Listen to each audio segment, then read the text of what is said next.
और दिल्ली विधानसभा चुनाव के नतीजों से पहले महाराष्ट्र के विधानसभा चुनाव के नतीजों पर एक बार फिर से सियासत छिड़ गई है। राहुल गांधी ने लोकसभा चुनाव के बाद महाराष्ट्र में हुए विधानसभा चुनाव के समय बड़ी संख्या में वोटरों के बढ़ने पर सवाल खड़े किए हैं। राहुल गांधी ने चुनाव आयोग से स्पष्टता मांगी है, तो आयोग ने जवाब दिया है कि जल्द ही सभी तथ्य उपलब्ध कराए जाएंगे। इस मामले पर बीजेपी भी राहुल गांधी पर हमलावर है। दिल्ली चुनाव के कल नतीजे आने से पहले विपक्षी दल चुनाव आयोग पर फिर से सवाल उठाने लगा है। राहुल गांधी, सुप्रिया सुले और संजय राउत ने दिल्ली में प्रेस वार्ता करके महाराष्ट्र में विधानसभा चुनाव में वोटरों की संख्या पर सवाल खड़े किए हैं।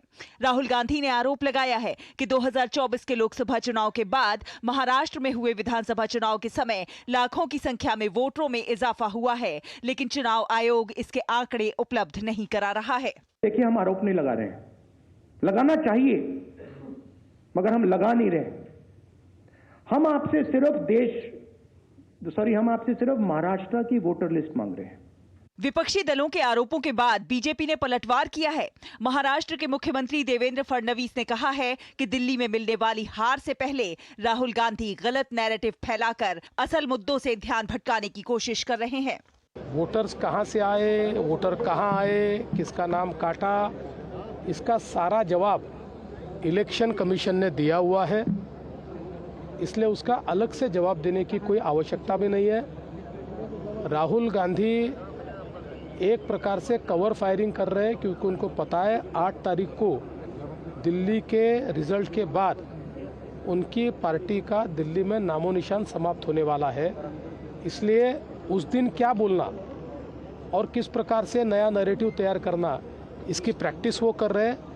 इस बीच राहुल गांधी के आरोपों पर चुनाव आयोग ने भी स्थिति को स्पष्ट किया है। आयोग ने सोशल मीडिया प्लेटफॉर्म एक्स पर लिखा है कि चुनाव आयोग राजनीतिक दलों को प्राथमिकता वाले हितधारकों के रूप में मानता है। बेशक मतदाता सबसे प्रमुख हैं और राजनीतिक दलों से आने वाले विचारों, सुझावों और सवालों को बहुत महत्व देता है। आयोग पूरे देश में समान रूप से अपनाए गए पूर्ण तथ्यात्मक और प्रक्रियात्मक मैट्रिक्स के साथ लिखित रूप में जवाब देगा। महाराष्ट्र में विपक्षी दल एनडीए गठबंधन से बुरी तरह से पराजित हो गए थे। उसके बाद से ही विपक्षी दल ईवीएम में खराबी, वोटर लिस्ट में गड़बड़ी जैसे मुद्दे उठाते रहे हैं, लेकिन महाराष्ट्र की जनता का जनादेश स्पष्ट था और बीजेपी की ऐतिहासिक जीत थी। अब दिल्ली में नतीजों से पहले विपक्षी दलों की वही रणनीति दिखाई पड़ रही है, जिसके तहत वो लगातार चुनाव आयोग को घेरने की कोशिश करते रहे हैं। Bureau report, DD news.